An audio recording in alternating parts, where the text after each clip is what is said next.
लोकतंत्र के विषय में, भारत में इस शासन प्रणाली के विषय में गंभीरता से विचार कर रहे हैं। कारण क्या है कि भारत में जो लोकतंत्र संविधान के द्वारा लोकतंत्रात्मक शासन प्रणाली को लागू किया गया है, तो भारत का संविधान भारत के प्रत्येक नागरिक को सामाजिक, आर्थिक, राजनैतिक रूप से बराबरी का सम्मान अधिकार देते हुए हर नागरिक को न्याय दिलाना चाहता है। भारत के संविधान की स्थापना भारत के सभी नागरिकों को सामाजिक, आर्थिक, राजनीतिक बराबरी का अधिकार है। तो आज संविधान लागू होने के 72 साल बाद यह प्रश्न उठने शुरू हो गए हैं कि भारत के नागरिकों को सामाजिक न्याय, आर्थिक न्याय कहां तक मिल पाया है। तो अगर हम भारत के नागरिकों पर ही अध्ययन करें तो आज भी गांव का विकास या गांव के अधिकांश जनसंख्या सामाजिक, आर्थिक गैर बराबरी का शिकार है। शोषण, उनके साथ हिंसा, उनके साथ जाति भेदभाव आज भी बरकरार है। 72 साल संविधान के लागू होने के बाद भी अगर ये स्थिति बनी रहती है तो प्रणाली, शासन प्रणाली या संविधान या सरकारों पर उठना स्वाभाविक है। अब तो लोकतंत्र है, वो नागरिक को वोट अधिकार देता है। वोट के अधिकार से अपनी पसंद की सरकार चुनने का अधिकार देता है और उस सरकार से अपेक्षा करता है हर नागरिक कि उसके साथ समानता का व्यवहार होगा। भारत के संविधान द्वारा अनुसूचित जाति, अनुसूचित जनजाति, पिछड़े वर्गों को आरक्षण की सुविधा दी गई है। अनुसूचित जाति, अनुसूचित जनजाति को आरक्षण के कारण राजनीतिक प्रतिनिधित्व तो मिल गया है, लेकिन यह राजनीतिक प्रतिनिधित्व पूर्ण रूप से प्रतीकात्मक कराता है। बहुजन समाज पार्टी के अतिरिक्त अन्य सभी दलों से जो अनुसूचित जाति, अनुसूचित जनजाति के प्रतिनिधि, चाहे वो राज्य विधानसभाओं में हो या संसद में हो, जो चुन के जाते हैं, वे सही अर्थ में इस वर्ग का प्रतिनिधित्व ना करके जिन दलों द्वारा चुन के जाते हैं उनके चमचे और गुलाम हैं। इसी कारण से यह राजनीतिक प्रतिनिधित्व भी बेमानी लग रहा है।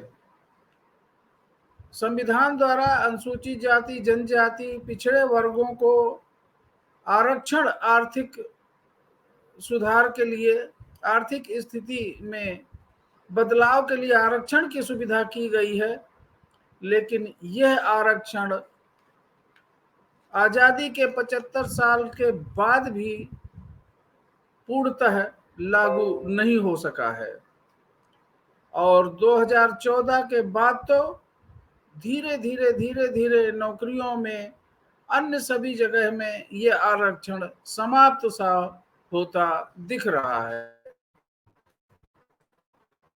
तो लोग जो आर्थिक बराबरी है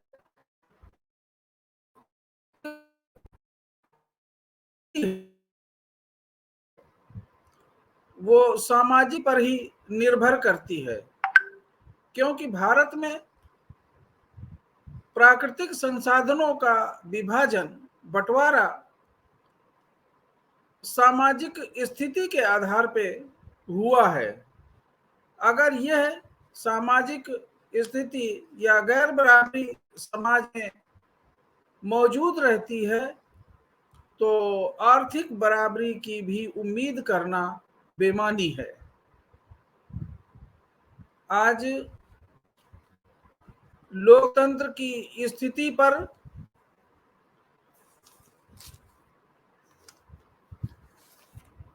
भारत के लोकतंत्र के संबंध में अमेरिका के फ्रीडम हाउस और स्वीडन की एक संस्था है जिसका नाम है डेमोक्रेसीज विलेम। इन संस्थाओं ने भारत लोकतंत्र की स्थिति पर चिंता जताई है। रिपोर्ट में जो 2021 में प्रकाशित हुई है, उस रिपोर्ट में कहा गया है कि भारत में लोकतंत्र कमजोर हुआ है। भारत में निर्वाचित तानाशाही का उदय हो रहा है, अधिनायकवाद की शुरुआत हो रही है। रिपोर्ट में अधिनायकवाद के पैटर्न के बारे में जो उल्लेख किया गया है वो सबसे पहले मीडिया उनके अनुसार ऐसे निर्वाचित मतलब सबसे पहले के अनुसार मीडिया को नियंत्रित किया जाता है। उसके बाद एकेडमिक जगत में नकेल कसी जाती है। साथ ही ध्रुवीकरण बढ़ाने के लिए राजनीतिक विरोधियों के साथ बदसलूकी और गैर बराबरी का व्यवहार किया जाता है। सरकारी माध्यमों से प्रचार किया जाता है। यह भारत की अर्थव्यवस्था की जो समस्याएं हैं वो अर्थशास्त्र से नहीं बल्कि सामाजिक व्यवस्था से जुड़ी हुई हैं। भारत का लोकतंत्र, भारत का संविधान सामाजिक गैर बराबरी को दूर करने के लिए समता, स्वतंत्रता, बंधुता और न्याय की स्थापना करता है। आज भारत के समाज में समता, स्वतंत्रता, बंधुता नजर नहीं आ रही है। सामाजिक न्याय, आर्थिक न्याय भारत के लोगों को नहीं मिल पाया है। ये प्रश्न आज उठ रहा है और भारत एक निर्वाचित तानाशाही की ओर बढ़ता हुआ दिख रहा है, जो भारत के बुद्धिजीवियों के लिए सोचनीय और चिंताजनक है। अगर यहाँ की जनता, यहाँ के लोग, यहाँ के बुद्धिजीवी लोग अगर इस समस्या से छुटकारा जल्दी नहीं पाते तो भारत का लोकतंत्र, भारत का संविधान खतरे में नजर आ रहा है। साथियों, हम सब लोग अब पहले जैसी गुलामी पसंद नहीं करेंगे किसी भी कीमत में। इसलिए अपनी विवेकशीलता, अपने धैर्य और अपने महानायकों के आदर्शों को बहुजन समाज में जन्मे संतों गुरुओं को आदर करते हुए बहुजन समाज की सत्ता स्थापित कर ही हम इससे छुटकारा पा सकते हैं। हम एक अच्छी जिंदगी जी सकते हैं। संविधान में स्थापित सामाजिक मूल्यों समता, स्वतंत्रता, बंधुता और न्याय की ओर अग्रसर हो सकते हैं, कामयाब हो सकते हैं। जय भीम, नमो बुद्धाय।